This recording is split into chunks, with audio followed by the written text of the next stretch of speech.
Hello everyone! In today's video we will be also talking about representation and summary of data, but we will explain today the frequency table and the group data. So first let's start with the frequency table. Why do we do the frequency table, or what is this used for? Now the frequency table, when we have large amount of discrete data, we can arrange it in a frequency table. It is called a frequency table or a group data. But first, let's do the frequency table. Oh my god, sorry. It's the frequency table. When we have a large amount of data, we can put it in a frequency table or a group data. I will do the table now and we will discuss about it. Okay, now here I have my table. So the X value is the shoe size of the female students. Now here I have 35, 36, 37, 38, 39 are the shoe size. And the number of students, the frequency here, my F here, this the number of students, it's my frequency. What does it mean? Now 35, I have 3 students that their shoe size is 35. 17 shoe size are 36. 29 students, their shoe size are 37, and 34 students, their shoe size is 38, and 12 students, their shoe size is 39. Now I can arrange it in a table. It's better than to leave it like this. If I don't want to do the table, my values will be like this. 35, I need to repeat it 3 times. 36, I need to repeat it 17 times. So it will take a long time to do it, and so on. So my frequency table helps me to arrange my data in a good way. So now what we can take from this data. For example, if I asked you the number of female students who take shoe size 37, it's obvious that they are 29 from the table. I did nothing. Now the shoe size taken by the smallest number of female. What is the shoe size that is taken by the smallest number of female students? It's 35. My answer will be from the shoe size, not the number of students. The shoe size taken by the greatest number of female, it's 38, the greatest number. 34 is my greatest number of female. Now the total number of female students in the year. Now if I want to find my total number of students, I will only add up these numbers.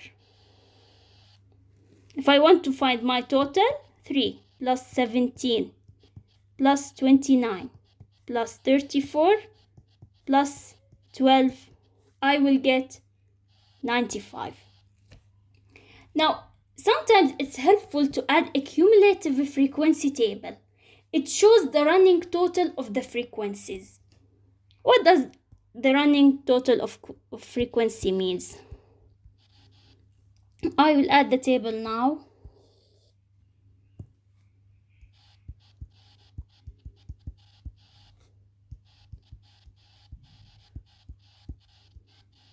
Now we will see what does the cumulative frequency do and how to find its values.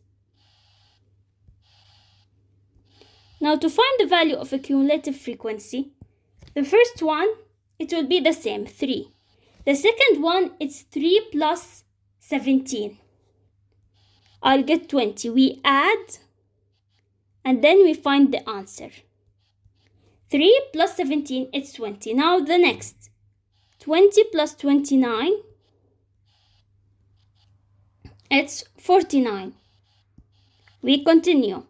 49 plus 34, 83.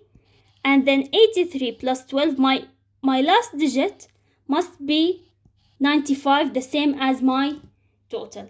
To get my answer correct, my final value in the cumulative frequency must be the same as my total value of the frequencies. This is what you need to know about the frequency table for now. Now let's go to the group data. Okay. Now when data is presented as a group data frequency, a grouped frequency table, the specific data values are lost. We don't get the numbers like we did. The shoe size was 35, 36, 37. In group data, we get like a range 35 to 36 and sometimes 37 to 38. Like this, it will be my group data, not a single digit. So my data values are lost, and we need to find the following to get the data, the values, the specific data values like this, the same frequency. So the groups are more commonly known as classes. These are called classes in the group data. And we need to find the class boundaries, the midpoint of a class, and the class width.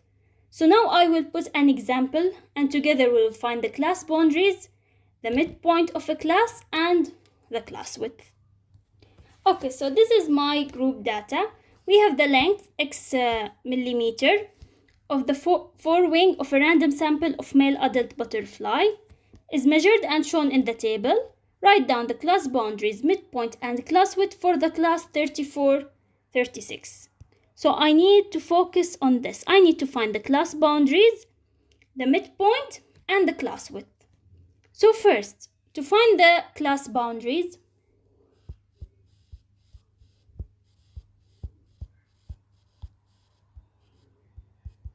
okay, to find my class boundaries, so I have here 34 and 36. I will subtract like half of the 34, 0.5, so it will be 33.5 millimeter, and my 36 I will add 0.5, 36.5.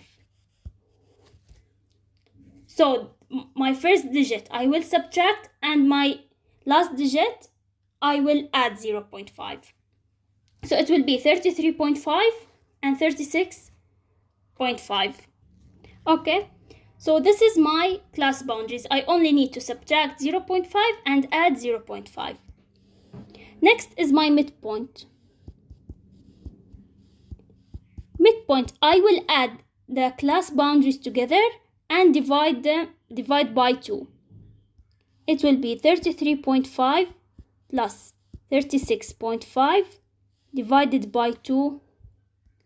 My answer will be 35 millimeter. Last, my class width. My class width, I will only subtract the class boundaries. 36.5 minus 33.5, which is 3 millimeter. So if I need to find the midpoint and the class width, I need to find first the class boundaries. To find the midpoint, I add them and divide by 2. Class width, I only subtract. So this is my group data when I have a gap between the numbers, like here 31, then 32. It's not connected, or there is a gap between the values. Now I will take another example where there is no gap, and I want you to see what the difference will be. Okay, now here, as you can see, I have no gap. I ended the first with 65 and I started the second with 65. So here the time, x seconds, taken by a random sample of females to run 400 meters is measured as shown in the table. Write down the class boundaries, midpoint, and class width for the class 70-75.